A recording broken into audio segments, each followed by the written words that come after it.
actually some of the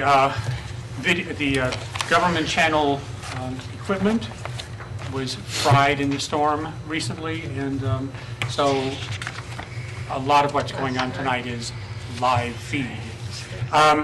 We have two committees meeting, Planning and Development Committee and Finance and Personnel. And then we will go into a special session. We'll move right into the special session after our committee meeting. First of all, Planning and Development. Thank you, Mr. President. Last week we decided to set aside a few minutes, Planning and Development Committee, for any citizens to come in to discuss their concerns or hopes for, or encouraging the property acquisition on the south side. This is approximately 11 acres that is on the list to be acquired by Athens City, and it would be put aside for recreation, passive recreation, and conservation. So I would open it up to people. There were some council members who had heard from constituents. Anybody want to talk since the constituents aren't here? I can talk about the people who contacted me, and I think the concern is just, being involved in the planning process and knowing what's going to happen, if it does happen, and those kind of things. And I did contact a few people, but nothing specific for anyone's here this evening, it looks like. So I think we need to just make sure that we have people there in that vicinity whose properties are close to that, or you would access near their streets. Just make sure that we keep them abreast of what's going on, maybe, as time moves on. And again, this is going to take a long time. It's an ongoing process. It's not like we're going to put a zip line there next week or anything like that. I'm sorry, it sounds fun. Maybe we will. I'm sorry, I'm not making light of their concerns, but it will take, trail development doesn't happen overnight. Right. And this is just one of those pieces. And that's what really all we're talking about right now is development of some trails through, as I understand it, the Gawande property and this property which adjoins that. And there we are.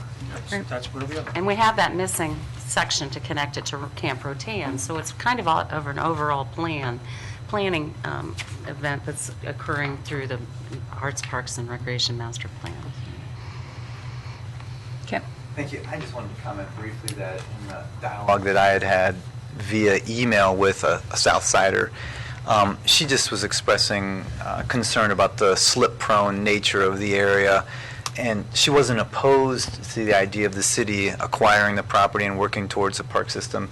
She just, my understanding through the email was mostly just to make us aware and mindful of what we're getting our hands into, that it's a hilly area. There's a lot of clay and slip and maybe shale rock underneath there that can be problematic with trails or roads or whatnot. So that's my understanding about a concern that I had received via email.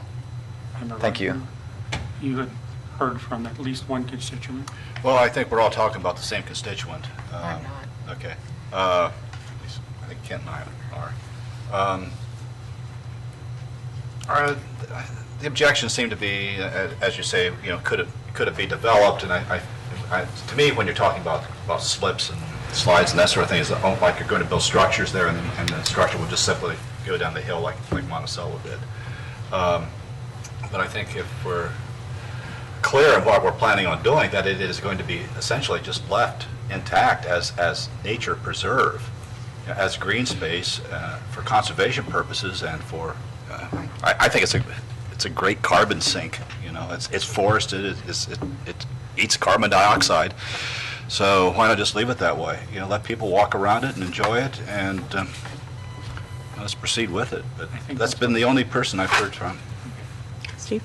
I have probably heard from the same individual, and not to belabor this, I do want to say, though, that I feel that this particular property and any future plans, if it is hiking trails or whatever, if you look around the city, there's a lot of slippage everywhere in the city that we're having to deal with. So this is, and it's with no due respect to anyone who has the concern. I understand that concern, but it's equally valid when you look at everything else that's going around. You look at the rock on Fort Street. There's a number of things that have happened in the city.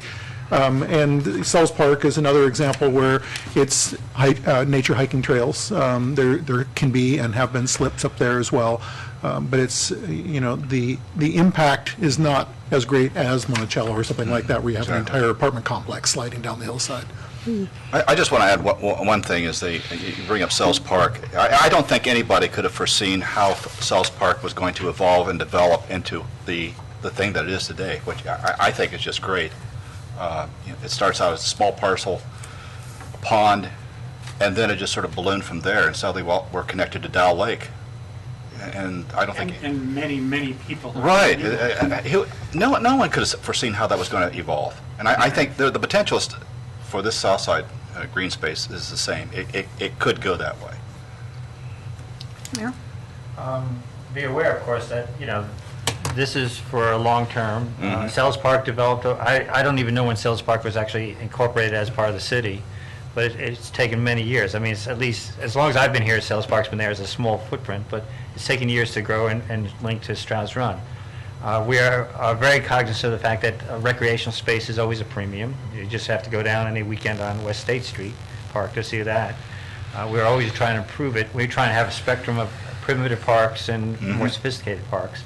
I went back to try looking at, I was trying to go over my notes on the parcel pieces over there, and I went back to my email history, I guess, and I see that we started this dialogue actually within the city last July, a year ago. So this has been in the works for quite some time, trying to make this work. Realized at that time we were looking at a parcel down on on Mill Street, town property, the Delmar Hicks property, which we acquired. We did not get the town property, of course. And again, really, it's not like we're trying to grab the stuff when we don't have a use. There was really not a real good focus on what to do with that as well. We are cognizant of the fact that there is not, even though it's very green up in the Oakmont and South Longview Heights area, there's not a lot of public space there. You do have a park. You all know about it, who live on the south side. It is not particularly easy to get to or even user-friendly. But so this is for the future. It's, the things, what I like about this is that one thing is it's an opportunity. We may not be able to do anything with it for another 10 years, 15 years, or whatever, but the idea is that we have to look for the next administrations, the next generation, and we know that there's always going to be a need for this type of stuff. Recreational space, public space. Yeah. That's something to do. Service safety attorney. Right. Looks like Do she you- wants to say something. Do you have anything to add? No, I just concur with the mayor, and I think, most of you agree that this is an opportunity to have additional property and preserve it in such a manner that will best serve the majority of the citizens. So. I think Member Fall will confirm this, that no action is going to be taken in that park without public knowledge. Right. Well, I think that when you look at acquisition of pieces of property and long-range planning about what will happen with passive recreation of those pieces of property, it is a really long-term planning process. And I think that there's always some doubt or concern at the very front of projects, and by the end, everybody's usually very enthusiastic about what goes on, because it does enhance the amenities of the neighborhood. And my experience with like the Sells Park and the expansion of that, the community was very, enthusiastic about when the Riddle Nature Preserve was up. And that, I think, also represents that things that we think that are green can be all of a sudden not green, and that can happen with private landowners in the city. I mean, they can decide to do certain things with it. So I think, the best piece of property for conservation is a piece of property that's owned by an entity that has long-term concern and authority over it. And so I think that, given that is a long-term plan and stuff, I think that on Monday we'll bring it up on, It's up tonight for your... Up tonight. Okay, okay. and then Monday we will, so, if that's, And any development's going to require, dollars, appropriations, discussion of council, and all your input. and it's an opportunity, I think that we need to emphasize also that Sells Park was a cooperation between the Athens Conservancy and the city, and I think, and we can do similar sort of things with that, with, maybe it would be a reason for the South Side Neighborhood Association to get together and work on projects. Neighborhood associations always seem to work better and if they have a cause. And so maybe this could be something that could, coalesce neighbors again. So I think that it has a lot of community and conservation value. I would say that I'm not unaware of some concerns regarding Sells Park only due to its popularity. And you know where it is, and it's tucked in there where there's, houses and single-family residents all over. So as we plan, we'll look at that to make sure that, are we planning adequate parking? Do you need 2 different stage areas and things like that? But that's about Who it. knows, we may have to go to permits. We'll have somebody up there saying, do you have a permit to walk the park? It just points that we need more green space. So. With drones or something like that.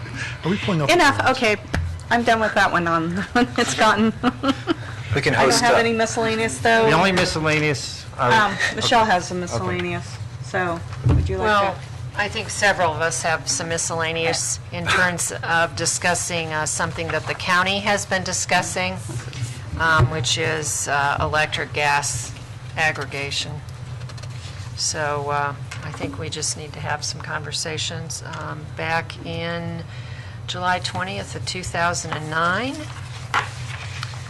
there was, the Environmental Committee, there was an ordinance authorizing all action necessary to establish an opt-out natural gas aggregation program for the city of Athens. So we do have an ordinance that is out there. I think we're looking more at the electric aspects of it, and this would, there's some conversation about this going on the ballot in the fall.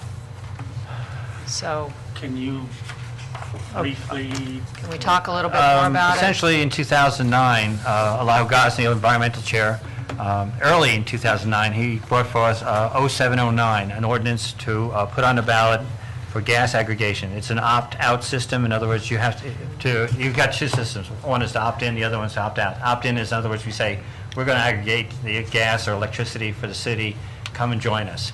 The other way to do it is put it on a ballot where it's like, okay, everybody wants to be on it. If you don't want, you have to go and jump out, or rather sign a letter saying we don't want to do this. This was put forward, as I say, in February 16th for the 3rd reading. It actually had an emergency clause on it, at the 0709, to do this and put this on the ballot for the primary, the May ballot. Because there wasn't a 2/3 vote on it, it lacked a 2/3 vote at the time, it missed the deadline for the primary. It was re-upped as 0, and I may be wrong on this, so if anybody knows the history better than I. 8509. 08509. Yeah. It was reintroduced, again by Elihu Gosney, to put it on the ballot again. This time in a timely manner to get it going. It also had an emergency clause on it, I see, to put it on the ballot. The reason I bring this up is because I did read in the paper that the county's talking about trying to do electrical aggregation. I think just electric, but I'm not sure. I was skimming the thing and I said, and the conversation was, well, maybe we should add it to our tools of energy savings, of how to make this work. The trouble with that, of course, is that the deadline for actually putting something on the ballot is August 7th, okay? So I'm looking at the language here. We could probably morph that into, or maybe get the law director, with the assistant of the law director's office, morph this into a electrical aggregation ballot. We probably have to check the relevant Ohio Revised Code sections. We could probably look and say, do we want it on the ballot? Selling it would be something later, but we could get it on the ballot at least at that point. The concept there, of course, the county is going for electrical aggregation. They could choose, any company choose, we could do the same thing, any mix we could choose. The conversation at that time with Elihu Gosney was, of course, is that we could actually work towards green energy credits, certain types of, practices for energy generation. So conceptually, if we were to put this on the ballot in November and it passes, and the county passes, 2 ifs, of course, the opportunity would be to combine and pull as a group rate, so to speak, as a possibility. It doesn't really have to work that way. We don't have to work in tandem, but I just suggest it as a possibility. Again, the deadline is such that we're planning only one meeting before the August recess. So this would take a little bit of finesse and a lot of work on probably our part. When I say our part, I mean you guys, my office, and the law director's office, if we want to do this. There's nothing says it has to be done for November. We could always recycle it for the next election cycle. At the same time, it'd be nice if we're working in unison with the county if we choose to go that route. And that's, I'm not pushing it, I'm just bringing it up as an opportunity, but one that probably should have been talking about, 4 months ago maybe. Right. And again, it still would have to come about, the citizens would have to choose, and then we never acted on this gas aggregation either, just so you know. We decided that the gas industry was fluxing too much. Really, the way they were scheduling their rates at that time was in flux, and we never acted on it. The possibility is still there if we chose to. And again, we'd have a lot of public information on it. We'd have to look at the structure and what we want to do and all the different options. As you know, you're probably getting this all the time in the mail right now. Buy electricity from this person, this person, this person. And really, it's just a generation fee. It has nothing to do with transmission, distribution, or all the metering that you have to deal with in that sense. I just bring it up, and that's an idea. I would say that we've met between the mayor, myself, and Ron with a number of different companies that are promoting this. And one in particular that's been working closely with the county has a significant guarantee locked in regarding that. So, I guess I'm a supporter of at least giving it to the citizens to say, are you interested? We can try to, we can give them, the various scenarios that have been presented to the city. Not that we've chosen anybody or gone any route that way, but that this would be an opportunity. I think something that needs to be recognized is that the electricity industry is being deregulated in Ohio, and that's why so many people, so many of these offers are getting received in the mail. And as some of us have talked on council, is that they're very confusing, and it's going to be a very, for consumers, it's going to be a very confusing time, partly because you're going to be inundated with offers, and second, because the state has gutted the consumer protection, entities that are in Consumer the council, state. yeah. And so, I think that something like this could help the community, because it would provide an easy, I'm going to opt into this one because I don't really need to think about it. I have a law director looking at it. I have some managers looking at it, sort of thing. Or I can opt out and go for the big, market-based approach, free market. So I think that in this kind of energy realm that we're entering into, I think that go ahead, sorry. I was just going to say, to follow up, that's the meeting that went on in terms of looking at the franchise with AEP and AEP representatives, especially for our region, informed us of that as well, that, AEP, which has traditionally been obviously the power provider as well as maintenance on poles and transmission lines, will in 2015 be morphing into essentially the AEP Ohio that takes care of the transmission lines and poles. But again, electric aggregation is going to be kind of the new normal, fortunately or unfortunately, depending on how you look at it. And so AEP has acknowledged the fact that that's what's going to happen. It'll still be producing power, but it won't be Ohio power. It'll be power from wherever. And this is somewhat appealing because we know that the Utilities Commission in Columbus, there was quite a bit of negotiation 6 months ago or so, and they tried to go in for renewables and different things like that, and they were kind of sidetracked on that. And that, I don't think that happened as much as many people would have liked it to happen. And so I just think this, again, gives us some kind of say-so, possibly as a city, to look at how we do that. So when you negotiate with a company, you can say and negotiate certain types of places of where your power's coming from. So I think that for a community like Athens, it seems like something we might want to really do. So I think we should try to move forward possibly in trying to get this language together. What we need to, I'm sorry. I want to chime in too. I'd love to see us move forward on this because I think it makes a lot of sense. You know, we have more purchasing power as a larger group of consumers, and we can, you know, bring our prices down the more of us are together in the purchasing group, and not only, you know, looking out for our pocketbooks, but also for the environment. We can ensure that a greater percentage of our energy purchase is coming from renewable sources, and even potentially some local renewable sources. So that's, you know, another attractive feature of the electric aggregation possibility. So, you know, if not now, the next time around, but, you know, if we can strike now while the iron is hot with the county, let's get it done. I think what we need to do is,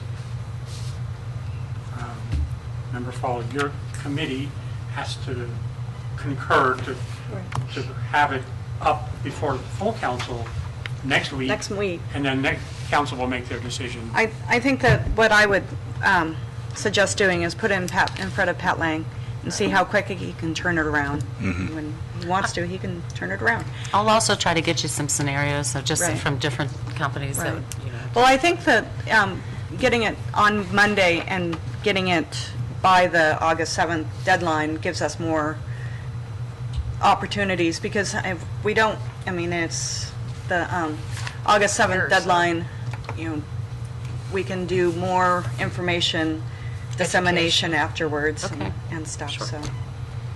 so I would suggest that we kick it over to Pat and that he can get the wording right.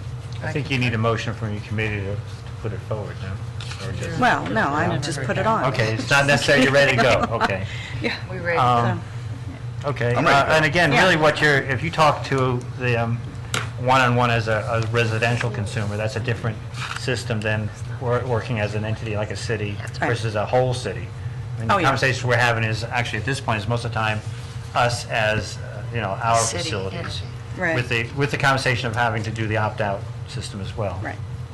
Okay. No, I think that it makes sense to go forward for the city, the The whole city. city as the full entity within the city limits, In cooperating, and cooperating with the county. hopefully cooperating with the county, so, okay. Any That was other my miscellaneous. surprises? Is there other miscellaneous? No? Okay, that was my, thank you. Okay, Finance and Personnel Committee. We have a few things to talk about. Who's going to lead that? I can read that. Thank you, Mr. President. It's hard to believe that over just a few days over a year ago, we had one of the worst natural disasters that's rolled through the city of Athens with the derecho that occurred on the 29th of June in 2012. Luckily, we have been spared to this point of any new derechos, but regardless, along with that derecho came a FEMA reimbursement that came back to the city of Athens. 75% of that reimbursement is federal dollars, the federal share. 12.2 or 12.5% was from the state. And so what we have before us is a intra-fund transfer ordinance to where we're going to have to take the money that came back from FEMA and redistribute it to all of the different work centers. It's a lot of different projects, and I'm not going to go through all of them in the nitty-gritty, but there was Public Works 461, which is the water treatment facility, and some of the funding will go back due to that project, go to wastewater treatment plant, the water treatment plant, Athens Police Department, a whole number of other accounts as well, streets.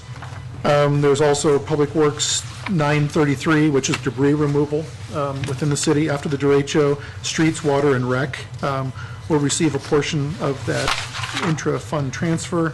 Public Works 1033, which is emergency protective measures. Again, water, sewer, and lands and buildings will be receiving some money from that.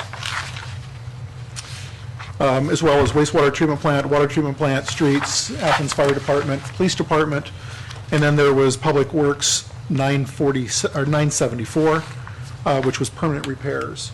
Again, that constituting the streets, lands and buildings, water, sewer, water treatment plant, wastewater treatment plant, Athens Police Department, and City Hall. For a grand total of, For a grand total, Didn't total it. I have it. Hang on. I did have it. And thank you for keeping good Grand records. total of $146,300.50. thank you. Yay For for that FEMA information. money. Yay A for very FEMA. small amount of that FEMA money, about, 1,600 was left over from last year from a transfer we made from the fire department that we didn't catch the money just right, but it's $146,000. it was a tremendous event. And everybody worked very hard, but in this particular case, in terms of record keeping, FEMA reimbursement, well, as we know, is detailed. And Terry Grady in the Engineering and Public Works Department deserves a special kudo for her tracking of these. It's very hard. As Member Patterson stated, there were several projects and the various funds. One of them was, 2, 4, 6, 8, 10, 11 different funds that the money had to be divided. It's very difficult. And in reality, we ended up having to round it, so we came out with what FEMA had, and it matched the money that was in the account, because we're not supposed to keep that money in there. It's supposed to be moved to the other funds. And she did a lot of work, and, we met with her, and, you find little typos and things like that. And so she worked really hard and got this figured out. So we are right on track now. If I could actually quote the engineer just for a second, which sums up what the city auditor just said, which was a massive amount of work, more work, and rework, which is exactly what took Her place. spreadsheets are, it's pretty complicated and always has been, and this was a lot to deal with at one time. The problem is, they put this information together, send it to FEMA, and it's often a year later when we get the money, and then we have to go back and try to remember where it goes and things like that. So this stuff was not from this year. We actually are waiting for a reimbursement from this year, but, who knows if we'll even get that by the end of the year. So, one thing I would like to add is there is another interfund transfer on there for the water debt fund. It's not a FEMA transfer. That is to pay an OWDA loan back. And what happened with that is, I believe that was the Curtis Street project that we had several years ago, and we borrowed this interest-free money, and part of it was grant. It was almost half and half. And the money, so we appropriated the money in the debt fund, we appropriated it in the water fund, but we didn't actually do the transfer. And so that money has to be moved. In the sewer fund, we put money in the debt fund automatically, a certain percentage of the service charges, so we don't usually have to worry about making these transfers to pay our loans. So it's $24,000 a year is what our payment is, as I said, interest-free. So that's what that one is. That was part of the stimulus package money. It was. At that time, you right. had to have something shovel-ready, and we were having trouble with the Curtis Mulligan water line. So we had a chance to do that. That and the GO Bus, our stimulus funds. Well, and I think that it's good, we need to acknowledge that FEMA comes through, and that it's an important fund when we have these emergencies. Sure. And It is. it's not in Tornado Alley, but it's just as important when we get, inundated by torrential. Sure, we have our share. Yep. So, And again, really, it's an emergency event, and we had to do the bookkeeping, and it's like, trying to do bookkeeping when you're in Ansdale, you get kicked. That's being kicked, so. They did a good job. Everybody did good jobs on this. Thank you. The second ordinance that we'll be bringing forward tonight is an ordinance to amend the 2013 appropriations ordinance. There's 3 items within this particular ordinance, the first of which is a $3,000 CDBG fund transfer to where we would be looking at $3,000 going into one of the several city properties that is managed and maintained by the Athens Municipal Housing, or Metropolitan Housing Authority. And this is on 25 Central Avenue. And is a request being put forward for central air conditioning being put into that house. The second is a $30,000 appropriation for, coming from the parking garage fund. There is a report, a structural engineering report that came out of, it came from MS Structural Inspections, which kind of lists a number of different items within there.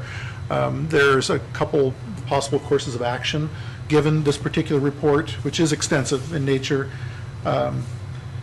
One being that we can almost treat this particular document of the structural items in it, much like the, almost like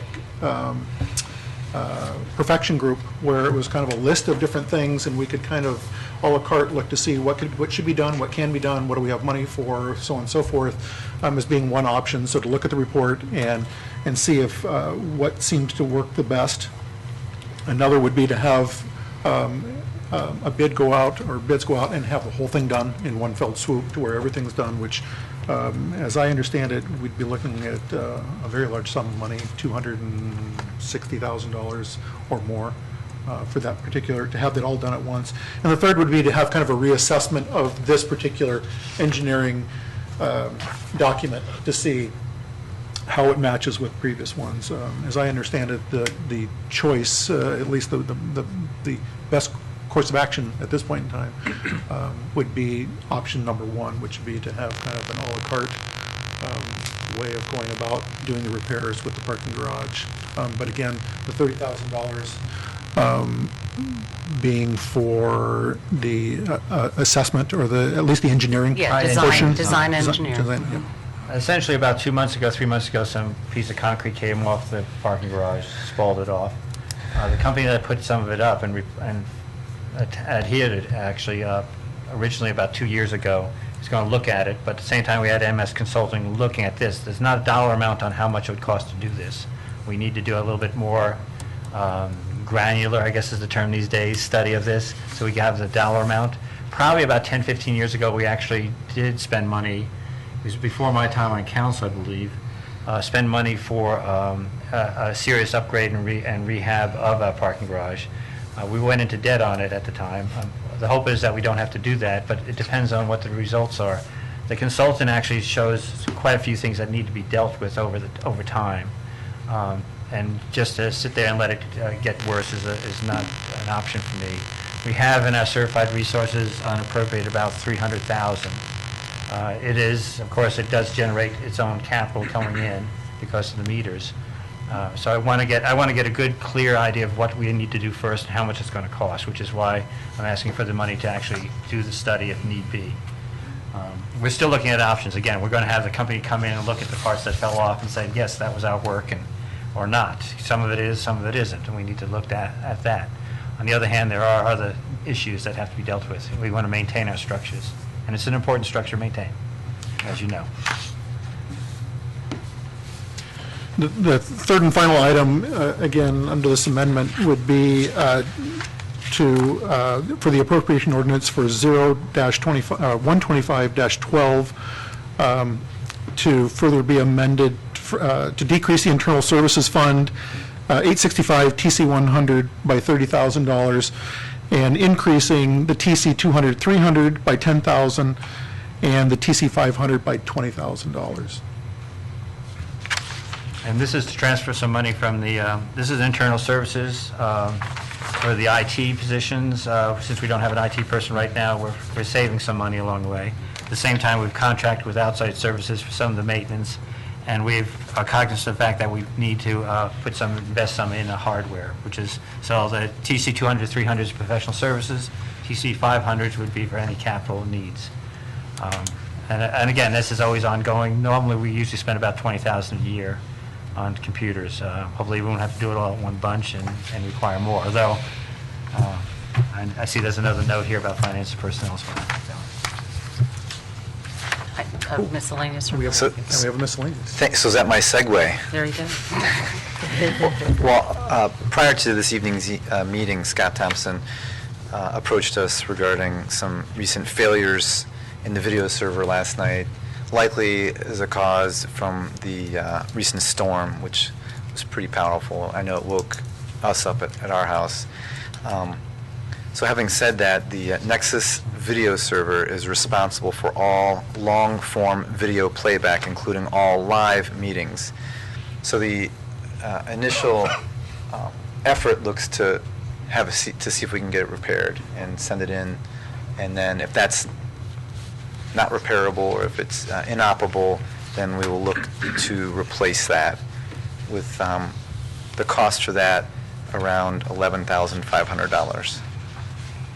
So hopefully it's something that can be fixed or covered, and then if not, then it's something that we might be biting the bullet on in the near future. Thank you. We have another miscellaneous. Did you have, oh, yes, you do. I do. I do. Thank Number you. 6. Yes, I do. I would like council to amend 06613, which is the ordinance authorizing, appropriating and authorizing the money for the University Estate road repairs. What has happened is, and we knew that this might happen, but the bids have come in under what our highest expectation was. In the ordinance, it appropriates $720,000. In the authorization, we did put up to $720,000. However, if it was close to that, I'd probably let it go. But we're only actually going to borrow $500,000. So I would like council to reduce that $720,000. Probably should go ahead and do it, in both appropriation and authorization. So that's kind of good news. Yeah. But, Yes. they're ready to move, Significant. going to the bank next week to get the money, so. Tremendous. If council could plan on going ahead and reducing this next Monday, I'd By appreciate it. next Monday will be okay? Yeah, So we're hearing you correctly, that's over $200,000. $200,000, yes. Well, the engineer's estimate originally was like $633,000, that included contingency. What Andy Stone, city engineer, put in was an alternate bid item that is essentially reusing the material that's in place and, chopping it up, cement, adding the grout and what have you, and that showed a significant savings, so. Wonderful. Looking forward to this. recycling. Yes, and we're recycling, there you go. Yeah, that's great news. Reduction of. So that would be Which Finance Committee? ultimately reduce the assessments once Yep. it's all said and done. That's right, Because the engineer's estimate was based, again, on the $633,000, now we're at $500, so Great. we're hopeful. So it's all a good thing, and just a little bookkeeping, if you would. Is that Mr. Rogers? And I guess I would just ask that we reserve the right, in case something breaks apart or falls down, if there's an additional appropriation needed, I'd bring it forth next Monday. So, thank you. Better breakdown. That's great. Quickly. Quickly. Don't do it in August. Okay. We're going to move, excuse me, we're going to move right along into our special session of council. Establishing a quorum, we do have a quorum with 6 council members present. We are missing 1 council member, but we'll move ahead. And our clerk of council has asked me to appoint an acting clerk to act for this evening. Just take quick notes about each ordinance, particularly the ones that are passed. Do we have a volunteer? If not, we might have to appoint somebody. I'll do it. Oh, okay. We thought one of these fine people would jump up, but that didn't happen. They got lucky. Be a member of the audience, I suppose. Our Service Safety Director, Paula Mosley, is going to be taking minutes for us, and I don't know whether the camera can view our new piece of furniture. Several weeks ago, we did appropriate some money for some new furniture in the council chambers. This is our first purchase and installation. So there, look at that. I'm glad you brought that up. Knights of the Look Round at those Table. fancy feet. Really. It's like Channel 4. Okay, we're going to move ahead. For ordinances for third reading. Ordinance 8213, an ordinance amending Athens City Code, Title 29, Housing Regulations, Chapter 29.33, Fire Protection Systems, and declaring an emergency, introduced by Councilmember Fall. Thank you, Mr. President. I move that we adopt 8213. Second? As we've discussed this previously, it's putting in a few words having to do with our carbon monoxide monitoring requirements for residents. Comments? I have one comment. I think it's a great idea. That's a good comment. All in favor? Okay. So, ordinance 8213, all those in favor signify by saying aye. Aye. Those opposed, same sign. The ordinance is passed. Ordinance 8313, an ordinance amending ordinance O2910, establishing fees as required by the Athens City Code, introduced by Councilmember Fall.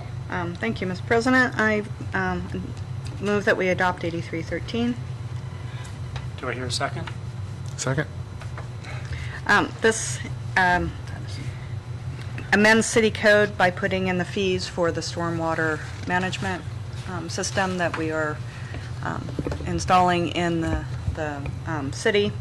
And this was, for looking at stormwater management when development goes on in the city. Mayor Weil? And part of the requirement, of course, is starting a permitting system for any earth-moving activities with a view of stormwater management, so we know what's going to be affected by it. And this is, And after the storms we've had lately, this is more important than anything. Ordinance 8313, all those in favor signify by saying aye. Aye. Those opposed, same sign. This ordinance is also passed. Ordinance 8413, an ordinance amending O7813, authorizing construction and construction engineering associated with the Safe Routes to School sidewalk improvements, project number 268, and declaring an emergency. Member Pappy. Mr. President, I move that we adopt 8413. Second. Enthusiastic. It's safe routes to school. That's right. So this is our fifth year? Fourth year.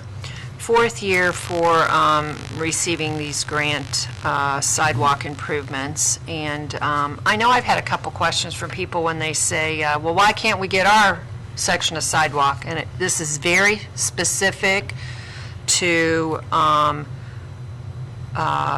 sidewalks that would be used for a school route. So that would be the answer to that. And we've been fairly successful in these grants, and we have many nice projects around the city that people are using regularly, some of which weren't even there before, prior to that. So This particular project involves, yes. Lancaster. Remind South me. Lancaster, I think. Right. What was the other one? Not Spring. I think there's two other ones. First Street? Yeah, sections of Second Street. Second Street, yeah. Section of Second Street by Courier and Clark, down by West Elementary. Lancaster one, of course, there would be the east side of the middle school. There's no sidewalk on that one. And there's a third one. Well, and some of it are the enhancements that we're doing. I guess we're doing those this summer to those areas around the middle school. So we'll incorporate. So really, it's picking up on projects that have been done before and extending those projects, most of these. The main thrust of this is new sidewalks within a mile, half a mile of a school, I believe. We have to actually have the demographics represent that there are children in the neighborhood, and it's for new construction to link. We have a lot of gaps in our sidewalk system, and this was to fill in those gaps. We did that in South Shannon already, part of it on Miller, which of course is still ongoing a little bit. So this is the idea. The Armory, we did the Armory to connect downtown. Yeah, stairway there on West Elementary as well. Reardon. Oh, yeah, Wallace, of course, we did the speed hump on that, the sidewalk on, is it Lloyd or Verona, I believe? Morris. So we've been working, again, it's all, Around town. and actually the lighting on all 3 schools, we put those up, the school crossings, over the course of these 4 different systems. And they've installed bicycle racks. I mean, it just kind of, And this particular activity will actually occur This next summer. year? This no, summer. this summer. Yet this summer? Yeah. Okay. Going to be a busy summer in We're Athens. still going to be busy on this. I don't think we made round 5. We did We not did get not, awarded. but we'll be applying again. We'll apply next year. Okay. Ordinance 8413. All those in favor of this ordinance signify by saying aye. Aye.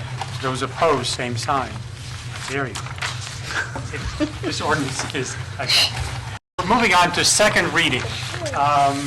Council members, if you need any action taken, let me know, please. Otherwise, we'll go right through this. Ordinance 8813, an ordinance granting a revocable license to the owner of 39 Hooper Street for an existing fence on the city right-of-way, introduced by Councilmember Patton. Ordinance 8913, an ordinance authorizing the mayor to enter into an agreement with the Ohio Department of Natural Resources Clean Ohio Fund for the purchase of property from the Hope family and declaring an emergency, introduced by Councilmember Butler. Ordinance 9313, an ordinance authorizing acquisition of the Dowler family property on Cardiff Lane to remain as undeveloped parkland and declaring an emergency, also introduced by Councilmember Butler. I believe we're okay, is that correct? Because you're meeting next week. Thank you. That was the one we just talked about earlier this evening. Thank you, Mr. President. Ordinance 9413, an ordinance authorizing an additional extension of the current franchise agreement with Ohio Power Company for use of the city right-of-way as authorized by Ordinance O-13512 and declaring an emergency, introduced by Councilmember Fall. We'll read it for a third time next week. Thank you.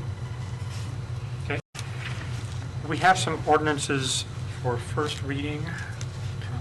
Member Patterson, shall I? Ordinance 9513, an ordinance authorizing interfund transfers. Member Patterson. Thank you, Mr. President. Again, this particular ordinance, as mentioned earlier, is to conduct the intertransfer of funds from the FEMA reimbursement that came in, which was to the tune of $146,000. That money would be redistributed from the FEMA grant 588 to several other accounts. General 101, which is $90,505. The street fund 220, which would be $26,058.50. Recreation fund, which is 270, which was $621. The water fund 740, which was $19,366, and the sewer fund 750, which was $9,750. And there's also there's another intrafund transfer, which is the water 740 fund to the water debt 744, which is for $24,000. Again, this is all FEMA reimbursement for the storm that occurred in Athens. Member Patterson, if you would give me 1 minute, please. Absolutely. Okay, well, no, actually, I guess we could wait another week. Either way. Actually, we need the water fund money in the debt fund. There's no money in that debt fund, so it's not like we can cover it until we make the transfer. There's no money in the debt fund to cover the water fund. So you need to suspend Yeah, rules? it's impossible to suspend that tonight. Sorry I didn't put that out there sooner. Not a problem. So therefore, I'd like to make a motion to suspend the rules for ordinance 09513. I'll second that motion. Second.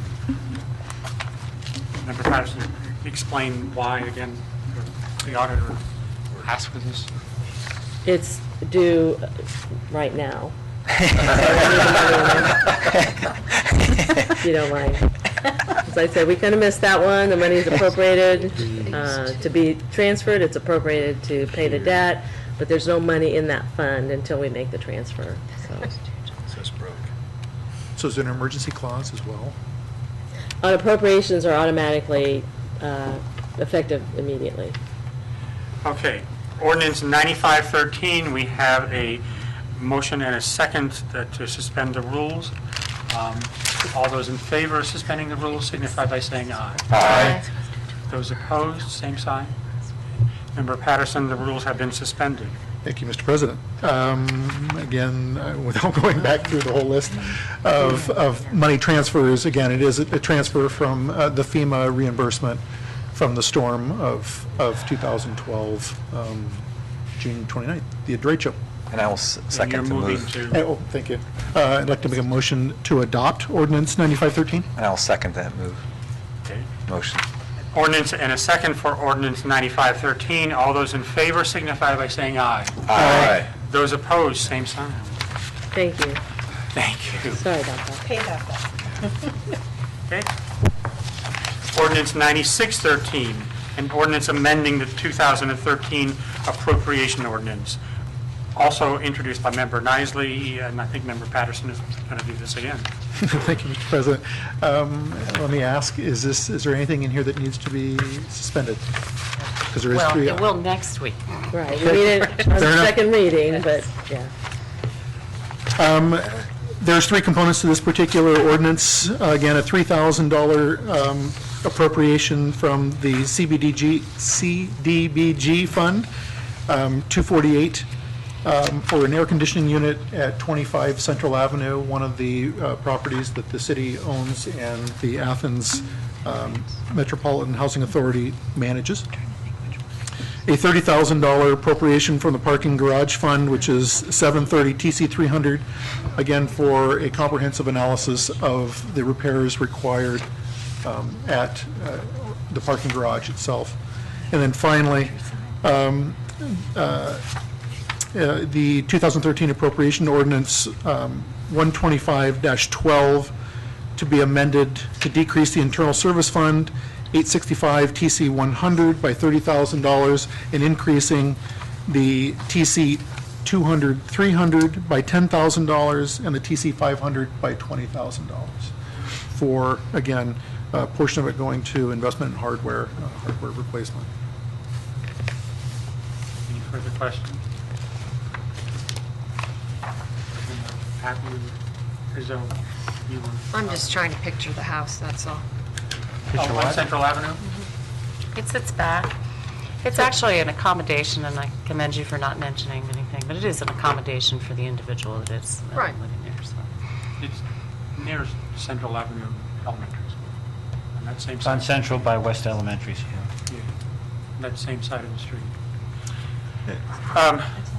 I was just going to add real quick that just last time we were talking about the ordinance for the repairs, potential funding for repairs to another property on Richland Avenue, and that also would have central air conditioning to it. And so therefore, in some ways, it's also kind of an upgrade. As does Blackburn. As does at Blacksburn Road, the two properties on Blacksburn Road. Okay, resolution for second reading. Resolution R1013, a resolution declaring it necessary to replace existing curbs and sidewalk deemed in poor condition as part of the Columbus Road, North Lancaster Street Infrastructure Improvements Project and declaring an emergency.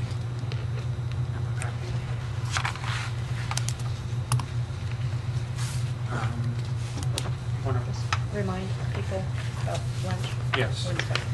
Okay, so we're coming to the end, and I've just been reminded to remind everybody that we are having lunch with President McDavis on Wednesday at noon at, where are we? Salaham's. So we put together a list of talking points that we might raise. Again, if you have any, make some notes, bring them with you. This is a friendly meeting. Always has been, always will, we hope. Yeah. I'd like to remind everybody the FEMA meeting, which is the 11th, 4 to 7 at the community center. This is for the FEMA flood maps. ODNR will be there, representatives from FEMA as well, just so it's open to the public. So if you have concerns and you live in a flood area, And I community think, center. Mayor, it's important for people to know that it could affect their insurance rates, correct? Yes. So if they have questions, it would be really important to attend that meeting. Could you tell me the time again? 4 o'clock to 7 at the community center. The upshot is that the maps haven't changed that much, but the expectation is that the rates will. There have been some changes, but they're minor. I'm told that other portions outside the city there have been more changes and less. But I just want to let everybody know so they're involved. And, I'm sorry, is it a 3-hour presentation, or is it like an open house? where you Open have- house, conversations with That's what I thought. representatives. Okay. Bring your So- questions. So come prepared with questions, get some answers, go home and eat something. That's a good idea. Yes. I just wanted to ask a question about the storm last night. I know somehow I managed to sleep through all that, but I know we got 2 inches of rain. Richland Avenue was kind of a mess this morning. Flooded in 3 sections, I'm told. Any idea what happened? It's a flood area.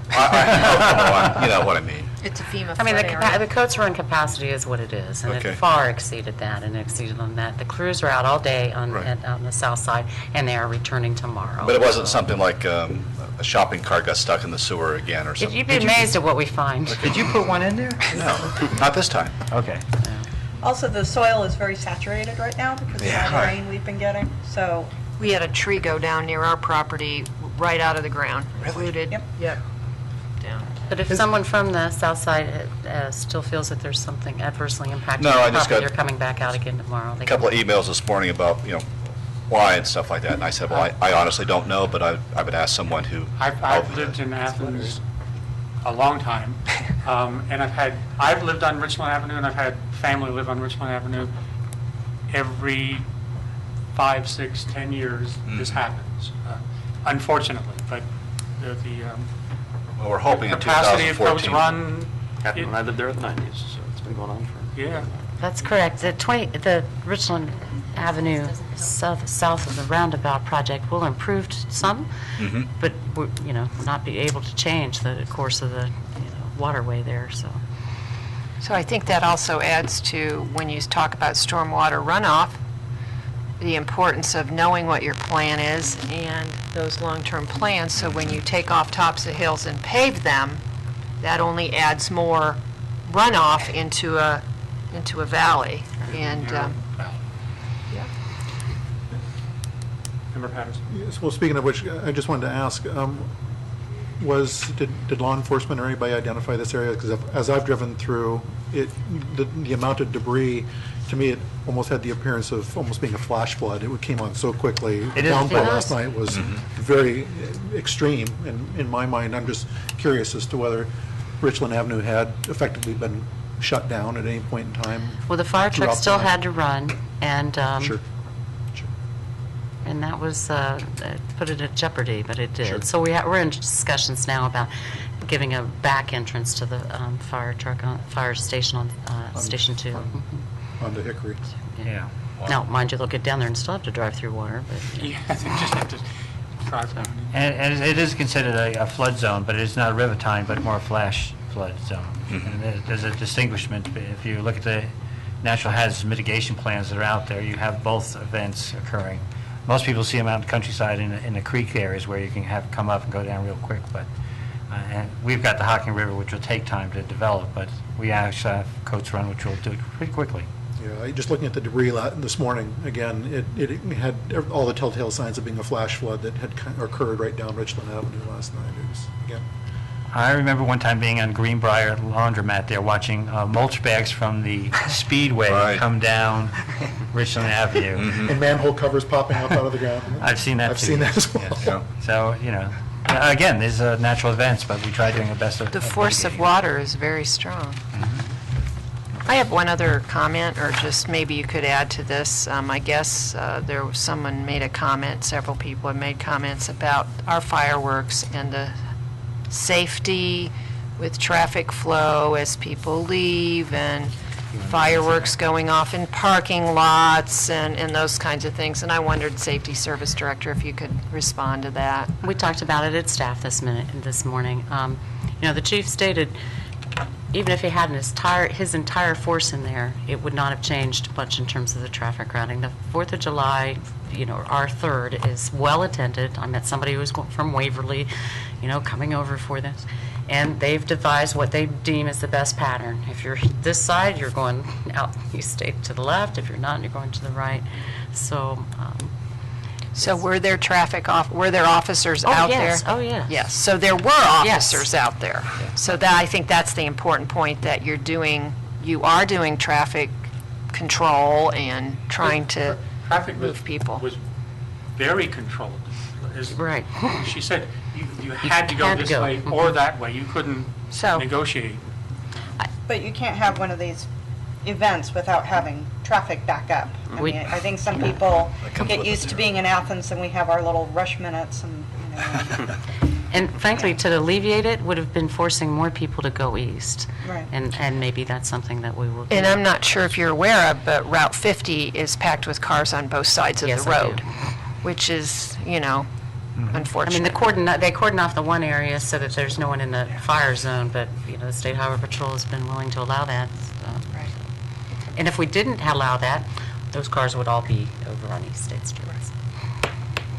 Yeah, when you start looking at the numbers, you know, a couple blue uniforms out there, you know, they get lost in a sea of cars. And it's I mean, they're dark. Directing traffic, and it's Yeah. a lot of work. Yeah. But, you know, it's well attended, and people want to see this.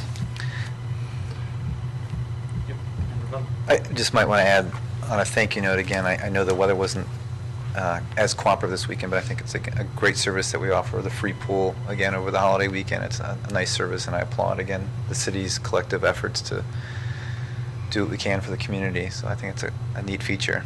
Kudos to the Lions Club there in the Plains Okay. and the fact that they did food donations. And when I went on Wednesday, there were quite a big box there, a couple boxes. So.